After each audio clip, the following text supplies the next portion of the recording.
On today's program, I'm talking about the Gog and Magog war. We're doing a timeline of end-time events, and I believe one of the next events that's going to happen that we're seeing unfolding right now in the Middle East is the Gog and Magog war. I'm going to be talking about Iran and Turkey fanning the flames of all-out war in the Middle East, and I'll be answering your questions. I'm Jimmy Evans. Welcome to the Tipping Point Show.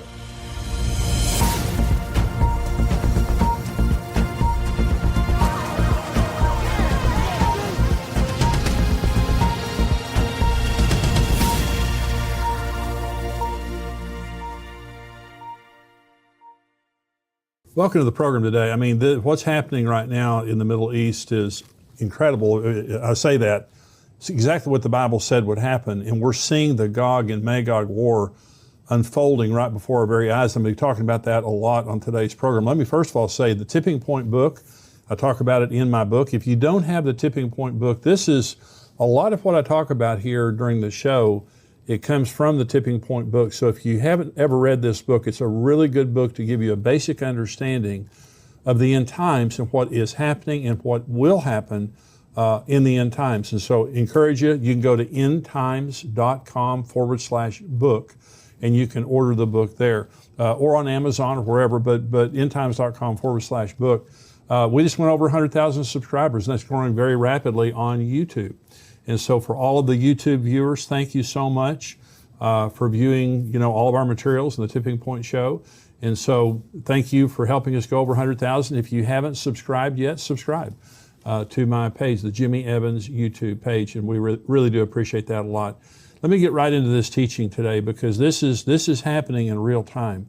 You are seeing this in your news every day unfolding before your eyes, and this could turn into all-out war in any hour, any day. This is Ezekiel 38. The word of the Lord came to me, saying, Son of man, set your face against Gog of the land of Magog, the prince of Rosh, Meshech, and Tubal, and prophesy against him and say, Thus says the Lord God, Behold, I am against you, O Gog, the prince of Rosh, Meshech, and Tubal. I will turn you around, put hooks into your jaws, and lead you out with all your army, horses and horsemen, all splendidly clothed, the great company with bucklers and shields, all of them handling swords. Persia, Ethiopia, and Libya are with them, all of them with shield and helmet. Gomer and all its troops, the house of Togarmah from the far north and all its troops, many people are with you. Prepare yourself and be ready, you and all your companies that are gathered about you, and be a guard for them. After many days you will be visited. In the latter years you will come into the land of those brought back from the sword, and gathered from many people on the mountains of Israel, which had long been desolate. They were brought out of the nations, and now all of them dwell safely. You will ascend, coming like a storm, covering the land like a cloud, you and all your troops and many peoples with you. So let me first of all, so this is the Gog and Magog war. This is commonly referred to as the Gog and Magog war. And so I'm going to talk about when it's going to occur, but I want to begin by talking about who are these people? Who are these nations that God is referring to? Well, Gog is a person. Magog is the land of Gog. And so he begins by addressing, this is mainly addressed to Gog. And it says, you're the prince of Rosh, Meshech, and Tubal. So Gog is a very, very powerful nation, very powerful person. I believe it's Russia. Now, Joel Richardson, who is an end times expert, I interviewed him, and you're going to be seeing those interviews in upcoming programs. I have a great amount of respect for him. Now, he believes that Gog is Turkey. And I'll talk about Turkey here in just a minute. But I believe it's Russia, and I believe that for a couple of reasons. One is historically, but I also believe it because look at the Middle East right now. The strong man in the Middle East isn't Turkey. It isn't Iran. It's Russia. And Iran and Turkey are very powerful nations on their own. But Russia is the kingpin in the Middle East, and Russia is in Syria right now. I mean, this is real time. This is happening. Okay, so the second main country listed here is Persia. Persia is Iran. Iranians are not Arabs, they're Persians. And so old, ancient Persia is modern day Iran. Number 3 is Ethiopia, and that would be the modern nation of Sudan. Some parts maybe of actual Ethiopia, but mainly the Sudan. Now the Sudan has been making peace with Israel, but Secretary of State Mike Pompeo pressured them to make amends with Israel to get them off of the watch list because it's a terror state. So the peace that's being made between the Sudan and Israel is not a real, strong peace. It's very fragile, especially when, Muslims go to war against Israel.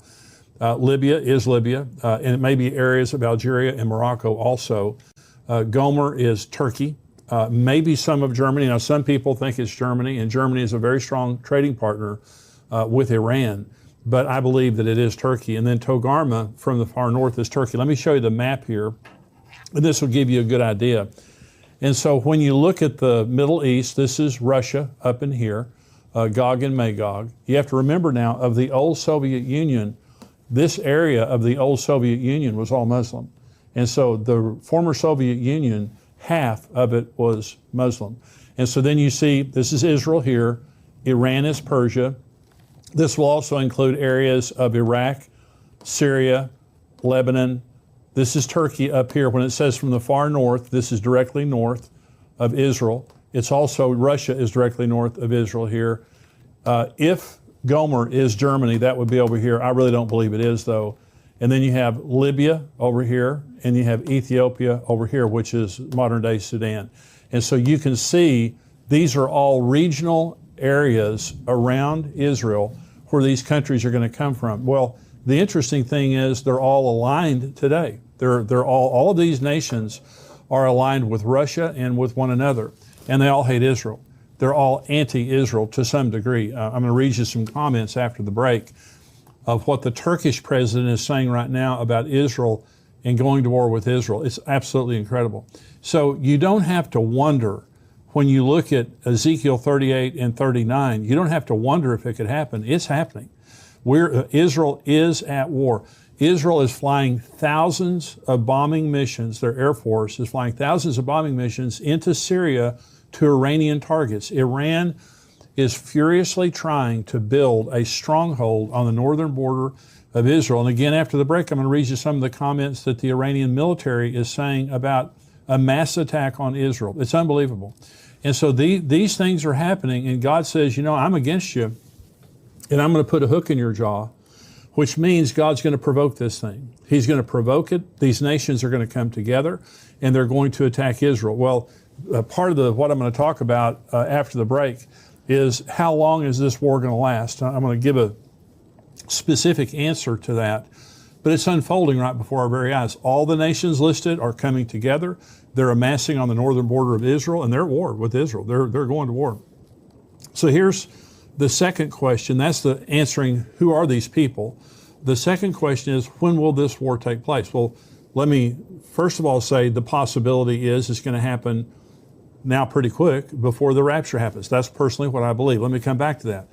Another possibility is it will happen at the end of the tribulation. Okay, a lot of people believe that Armageddon is the Gog and Magog war. It is not. Now, let me tell you why. Ezekiel 38 says, after many days you will be visited. In the latter years you will come into the land of those who've been brought back from the sword and gathered from many people on the mountains of Israel, which had long been desolate. They were brought out of the nations, and now all of them dwell safely.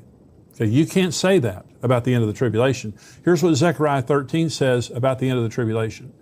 It shall come to pass in all the land, says the Lord, that 2/3 in it shall be cut off and die, but 1/3 shall be left. That's talking about the Jewish people. At the end of the tribulation, only 1/3 of the Jewish people are left. Now, the good news is they're all going to get saved. The bad news is 2/3 die. I will bring 1/3 through the fire, will refine them as silver is refined, and test them as gold is tested. They will call on my name, and I will answer them. And I will say, this is my people, and each one will say, the Lord is my God. Behold, the day is coming, and your spoil will be divided in your midst, for I will gather all nations to battle against Jerusalem. The city shall be taken, the houses rifled, the women ravished. Half the city shall go into captivity, but the remnant of the people shall not be cut off from the city. Then the Lord will go forth and fight against those nations as he fights in the day of battle. And in that day his feet will stand on the Mount of Olives, which faces Jerusalem on the east. And the Mount of Olives shall be split in two from east to west, making a very large valley. Half of the mountain shall move toward the north and half of it toward the south. Well, you just can't say, when Ezekiel says all of them living together in peace, that's just hell on earth right there. The 2/3 of the people dying, the women being ravished, the city is torn apart. And so Jesus said in Matthew 24, therefore, when you see the abomination of desolation spoken of by Daniel the prophet standing in the holy place, whoever reads, let him understand. Then let those who are in Judea flee to the mountains. Let him who is on the housetop not go down to take anything out of his house. And let him who is in the field not go back to get his clothes. But woe to those who are pregnant and those who are nursing babies in those days. And pray that your flight may not be in winter or on the Sabbath. For then there will be great tribulation, such as not been since the beginning of the world until this time. No, nor shall ever be. And unless those days were shortened, no flesh would be saved. But for the elect's sake, those days will be shortened. The abomination of desolation takes place in the middle of the tribulation. And we're going to be talking about all of this in upcoming programs. It takes place in the middle of the tribulation. Jesus said, when the abomination of desolation takes place, when the Antichrist goes in to a rebuilt temple and proclaims himself God, then the great tribulation will begin. Jesus is the one who coined the term great tribulation. And Jesus said, unless those days have been cut short, no flesh will survive. You can't possibly say that the GogMagog war is going to be the war at the end of the tribulation, because there won't be peace. There will be mass death in Israel. There will be mass destruction. So it absolutely is not at the end of the tribulation. Another possibility about the GogMagog war is at the end of the millennium. Okay, this is Ezekiel 38. Thus says the Lord God, behold, I am against you, O Gog, the prince of Rosh, Meshach, and Tubal. I will turn you around, put hooks into your jaws, and lead you out with all your army, horses and horsemen, all splendidly clothed, a great company with bucklers and shields, all of them handling swords. So according to Ezekiel 38, God is the causal factor for that Gog and Magog war. Okay, God says, I'm going to put a hook in your jaw, I'm going to lead you down to Jerusalem, and I'm going to destroy you there. Okay, Revelation 20 says this, when the 1,000 years have expired, Satan will be released from his prison and will go out to deceive the nations which are in the four corners of the earth, Gog and Magog, to gather them together to battle, whose numbers is the sand of the sea. They went up on the breadth of the earth and surrounded the camp of the saints and the beloved city. And fire came down from God out of heaven and devoured them. The devil who deceived them was cast into the lake of fire and brimstone, where the beast and the false prophet are, and they will be tormented day and night forever and ever. First of all, the Gog and Magog war is only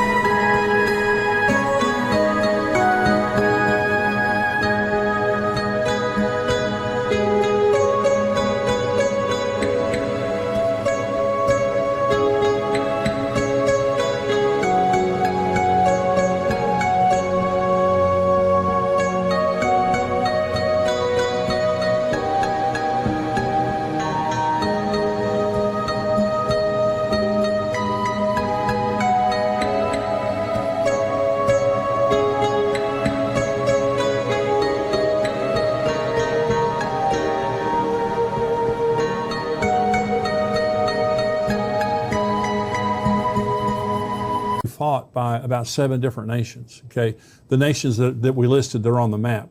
It's a very regional war against those nations that are around it. According to Revelation 20, it's all the nations of the world, from the four corners of the world, and Satan is the causal factor. He is released from his prison after 1,000 years.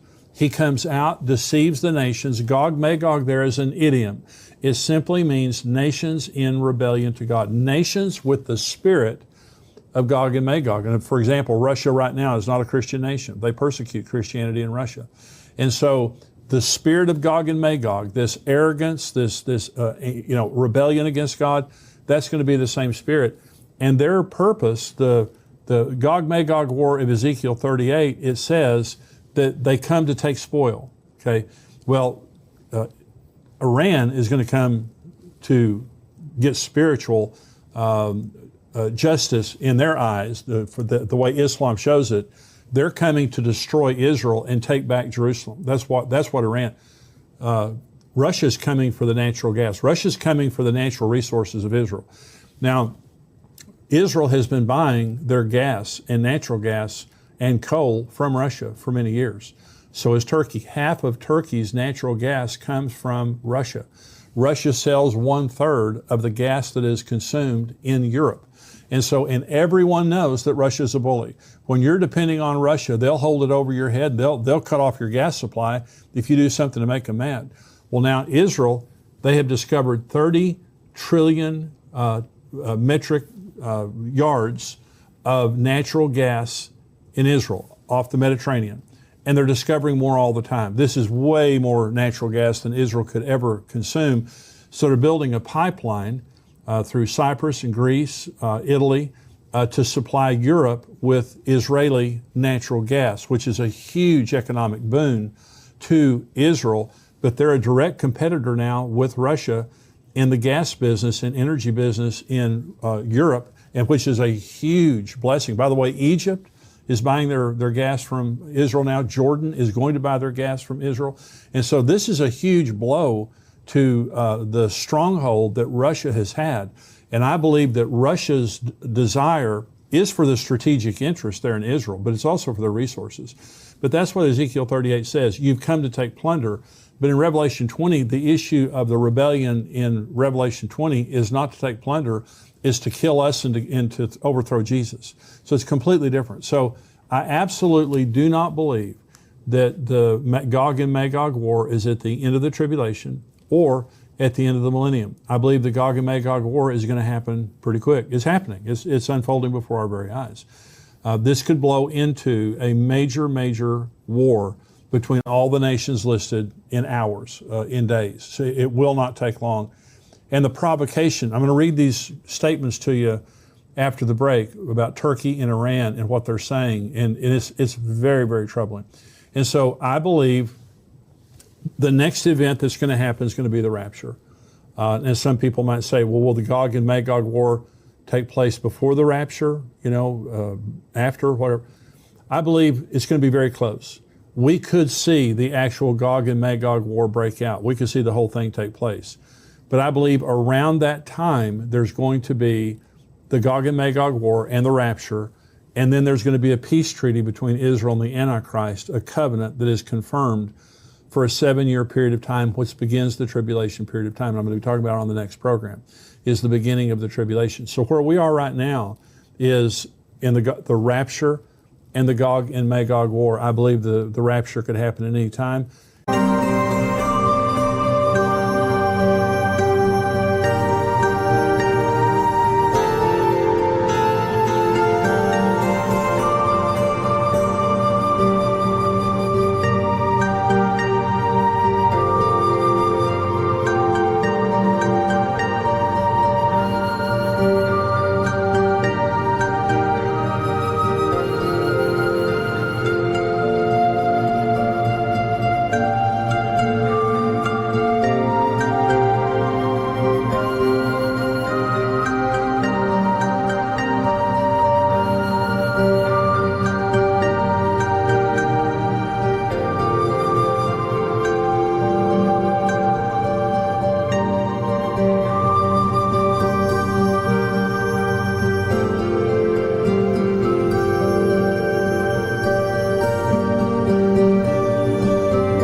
And as I've said to you before, I believe the rapture will occur during the Feast of Trumpets. It's a 2-day feast.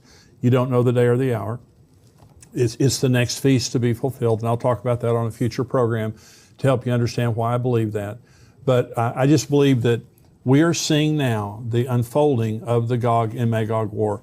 Israel has been living in relative peace since the 6-day war, since the Yom Kippur War. 1967 was the 6-day war. 1973 was the Yom Kippur War. They've been living in relative peace in unwalled villages. I know they have a wall in Israel, but the villages, the cities are unwalled. And so they've been living in relative peace. Now we see in the last week 3,000 rockets, over 3,000 rockets fired from the Gaza Strip by Hamas. Now they're being fired from Lebanon. Israel's taking very decisive force against Gaza especially, and going in there and trying to reduce the capability of Hamas. People are dying, and there's this war. And here's the point, a very interesting thing that's happening in Israel right now. The UAE, the United Arab Emirates, they are siding with Israel. This is the first time an Arab nation has broken rank with other Arab nations, because they always come together and they always condemn Israel.